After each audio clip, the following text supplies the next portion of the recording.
తో కొట్టుమిట్టాడుతుంది. దీంట్లో ఎలాంటి సందేహం కూడా ఎవరికీ అక్కర్లేదు. ఎందుకంటే అంబేద్కర్ గారు రాసిన రాజ్యాంగం స్థానంలో ఆంధ్రప్రదేశ్లో లోకేష్ బాబు రాసిన ఎర్ర బుక్కు అమలులోకి వచ్చింది. దీన్ని ఆంధ్రప్రదేశ్ ప్రజలంతా కూడా గమనించాలి. అందులో భాగంగానే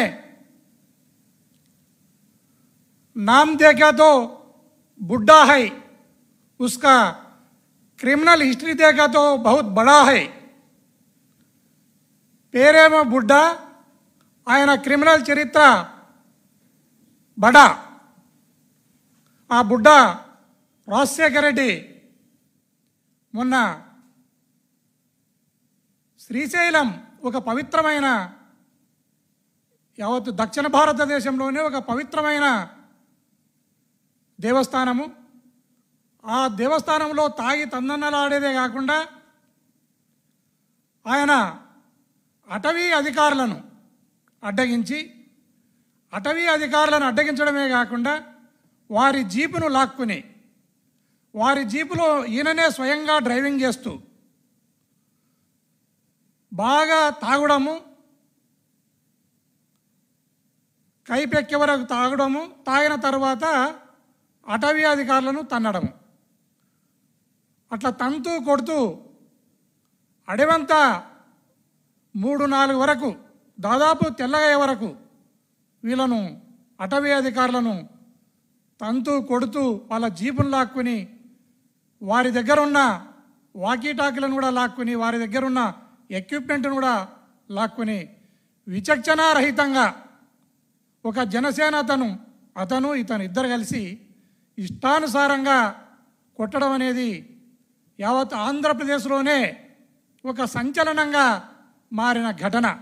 అయ్యా పవన్ కళ్యాణ్, ఈ శాఖకు, అటవీ శాఖకు నువ్వే మంత్రివి. జీపు మీద కాదు అతను కూర్చున్నది, నీ భుజాల మీద అనేది నీ మైండ్లో పెట్టుకో. మొన్నొచ్చి అటవీ అధికారులు నీకు రిప్రజెంట్ చేస్తూ ఉంటే నువ్వు తల ఎత్తి పైకి కూడా చూడలేని పరిస్థితి, నీది దిక్కుమాలిన స్థితిలో నువ్వు ఉన్నావు. తల వంచుకొని వింటూ ఉన్నావు. తలను పైకెత్తి కూడా వినే దమ్ము, ధైర్యం, ఒక కంప్లైంట్ను బుడ్డా రాజశేఖర రెడ్డి పైన అటవీ అధికారులు ఇస్తున్న కంప్లైంట్ను తల ఎత్తి నిటారుగా నిలబడి వినే దమ్ము, ధైర్యం కూడా లేక తల వంచుకొని నువ్వు వింటున్నావు. అది సిగ్గుచేటు.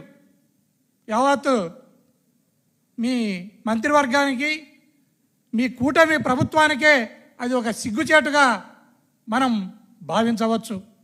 అయ్యా పవన్ కళ్యాణ్, కేసుల అరెస్టును వదిలేయి.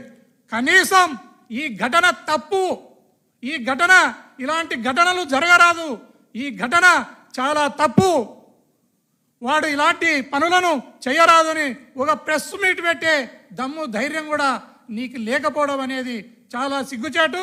దయచేసి తక్షణమే నువ్వు అరెస్ట్ అన్నా చేపి, ఒక ప్రెస్ మీట్ పెట్టన్నా మాట్లాడు, లేదా రాజీనామానన్నా చేయి, ఏదో ఒక నిర్ణయం తీసుకోవా పవన్ కళ్యాణ్ అని ఈ సందర్భంగా తెలియజేస్తున్నాను.